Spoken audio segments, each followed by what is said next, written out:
Perkenalkan, nama saya Niklika Yusemina Contesta dengan NIM D0024222 dari kelompok B2. Ini menjelaskan tentang laporan praktikum anatomi yang pertama. Oke, jadi soalnya itu yang pertama, jelaskan tentang pembagian lapisan-lapisan dinding abdomen anterior dan posterior. Nah, bisa dilihat di sini ada anterior abdominal wall. Dia itu dibagi jadi 7, yaitu yang pertama kulit, yang kedua fascia superficialis, terus di fascia superficialisnya dibagi 2 lagi jadi fascia camper sama fascia scarpa. Terus yang ketiga ada fascia profunda, yang keempat ada musculi et aponeurosis, dia ada 5 musculi. Yang pertama ada musculi obliquus externus abdominis, kedua obliquus internus abdominis, ketiga itu transversus abdominis, keempat rectus abdominis, dan kelima itu pyramidalis abdominis. Terus yang kelima itu dia ada fascia transversalisnya, yang keenam ada fascia extraperitonealis atau dia jaringan lemak, yang ketujuh ada peritoneum parietale. Nah, terus kalau posteriornya dia ada kulit, terus fascia superficialis dorsi, terus musculus. Musculus itu lapisan pertamanya ada latissimus dorsi, terus yang kedua obliquus externus, erector spinae, longissimus dorsi, serratus posterior inferior. Yang ketiga ada musculus multifidus sama interspinalis sama obliquus internus abdominis. Terus ada yang keempat itu ada quadratus lumborum, ellipsoas sama transversus abdominis. Terus ada fascia extraperitonealis. Terus yang kelima ada peritoneum parietale. Terus soal yang kedua itu jelaskan sistem otot yang ada di abdomen. Nah, musculus ada kelompok utamanya ada 4, yaitu yang pertama itu transversus abdominis. Lokasinya dia di lapisan otot perut yang terdalam. Dia fungsinya itu buat menstabilkan batang tubuh dan menjaga tekanan internal di rongga perut.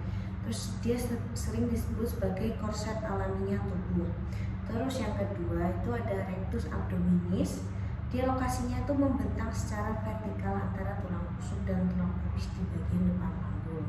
Terus dia fungsinya itu buat melakukan gerakan fleksi batang tubuh dengan mendekatkan tulang rusuk dan panggul. Terus otot ini juga bertanggung jawab atas penampilan six pack-nya Alif tadi saat dia terdefinisi dengan baik. Terus yang ketiga dia ada eksternal oblik. Dia lokasinya di setiap sisi otot rectus abdominis dan dia ini merupakan lapisan otot yang paling luar. Terus dia fungsinya buat memungkinkan batang tubuh untuk memutar tetapi ke arah yang berlawanan dari otot yang berkontraksi. Misalnya eksternal oblik, kanan berkontraksi untuk memutar tubuh ke kiri. Terus yang keempat itu internal oblik. Lokasinya dia di sisi rectus abdominis di dalam tulang panggul. Dia fungsinya buat bekerja secara berlawanan dengan eksternal oblik. Sebagai contoh, dia memutar tubuh ke kiri, memerlukan kontraksi dari internal oblik kiri dan eksternal oblik kanan secara bersamaan. Terus otot-otot abdomen lebih luas daripada 4 kelompok utama tadi. Secara umum dia dapat dibagi menjadi 2 kelompok besar.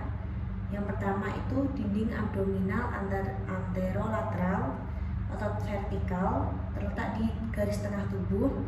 Dia dibagi sama linea alba. Terus ada rectus abdominis sama pyramidalis.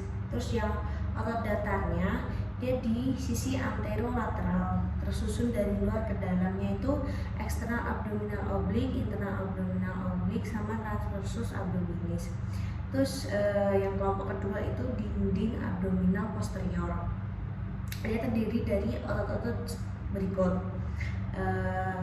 quadratus lumborum yang berfungsi buat fleksi lateral, terus ada psoas mayor sama minor, dan ada iliacus, terus ada diafragma. Semua otot ini dia bekerja untuk mendukung gerakan postur tubuh, perlindungan organ, dan fungsi-fungsi fisiologis seperti pernafasan, terus batuk, serta pengeluaran isi perut. Nah, yang ketiga ini, jelaskan struktur penggantung yang menjaga organ pencernaan pada posisinya. Nah, dia itu dibagi menjadi tiga, ada mesenterium, omentum, sama ligamen peritoneal. Nah, yang buat mesenterium ini dia tuh lipatan peritoneum yang menghubungkan organ pencernaan, terutama usus halus, ke dinding posterior abdomen. Dia fungsinya pertama buat menjaga posisi organ tetap stabil, menyediakan jalur bagi pembuluh darah, saraf, dan pembuluh limfatik melalui organ pencernaan. Terus contohnya dia ada mesenterium itu buat intestinum tenium, terus mesokolon dia menggantung kolon ke dinding posterior abdomen, terus ada mesoappendix, appendix. Nah, yang kedua omentum, dia itu lipatan peritoneum yang lebih besar menggantung di atas organ pencernaan. Tipenya dia ada dua, ada omentum maius sama minus. Yang omentum maius ini dia menggantung dari curvatura mayor lambung menutupi usus halus, jadi seperti tirai. Terus dia berfungsi sebagai bantalan pelindung dan penyimpan lemak, disusun 4 ligamen. Terus kalau omentum minus dia buat menghubungkan lambung dan duodenum ke hati. Dia disusun dari 2 ligamen. Fungsinya buat menjaga stabilitas organ sama memiliki peran dalam respon imun.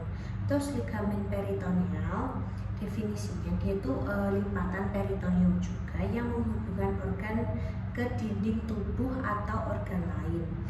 Contohnya ada ligamentum falciforme, itu menghubungkan hati ke dinding anterior abdomen. Terus ligamentum hepatoduodenale, bagian dari omentum minus, menghubungkan hati ke duodenum, berisi struktur penting seperti vena porta, arteri hepatika, dan ductus biliaris. Terus ligamentum gastrocolicum, dia menghubungkan lambung ke kolon. Sekian dari laporan praktikum pertama saya. Sekian dan terima kasih.